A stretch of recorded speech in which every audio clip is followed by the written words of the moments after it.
All right, so while researching the whole thing for the families, right, throughout the Danish National Archives, I came up with this document right here. Yeah, you can see what it says there, but it basically says slaves of the Danish West Indies Islands. Hey, let me check this out. Irie, so today's a holiday, so we're gonna make this quick, eh? But this blew my mind a little bit because of how it was structured in the sense of like, they didn't really care what you are. They saw St. Croix as basically like one big industrial manufacturing. They didn't see them for human beings, right? They were enslaved. Now, they would break these things down. They would break down the slaves by categories, right? So here you could see in 1761 in St. Croix, capables. That's what that one right there. Capable means those that, of course, are capable of working in the fields. Then they have this word here, Mangverons, whatever. Anyways, this is said to be like some dialect or some word coming from the French that was basically like a derogatory term for people that couldn't work the fields as good or who were sick or who were elderly. Anyways, it said St. Croix had 1,579.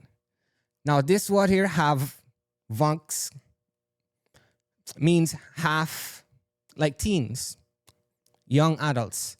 St. Croix had 965. And then under 12, which is children under the age of 12, 2,875. So for a total, St. Croix had around 13,489 enslaved here in 1761. Like when we talked about the Heiligers and the Marcos so far, yeah, that's astronomical numbers. Now also you could see it says 1771 and it says St. Thomas. Well, they also did one over there for 1771. Now the capables over there, 2,056. The elderlies or the sick, 949. The teens, 338. And the children under 12, 1,134. So that's a total of 4,477. And also for St. John, the same thing. Capables, 1,182. The elderly or the sick, 485. Teens, 210.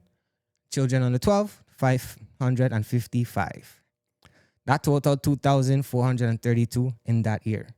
So in 1761, we had here roughly like around 14,000 in total. Because when you look underneath, probably more than that. But when you look underneath, most likely more than that. It says blanks, right? Or whites, like what I could make out of it. And around that time, in St. Croix, 1761, it had 487 men.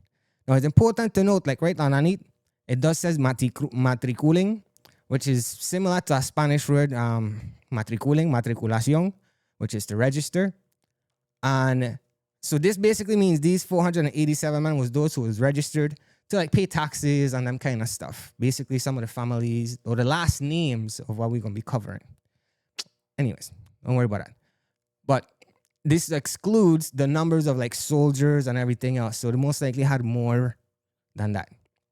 Why I bring this up real quick is because this document basically shows, again, how the Danish West India and Guinea Company viewed the islands. They didn't view our islands like how we see it as our home and our beauty. This was just an industrial machine. And these weren't people to them. These was slaves. Anyways, y'all be safe. I'll catch you on the next one, eh? The Cows Podcast.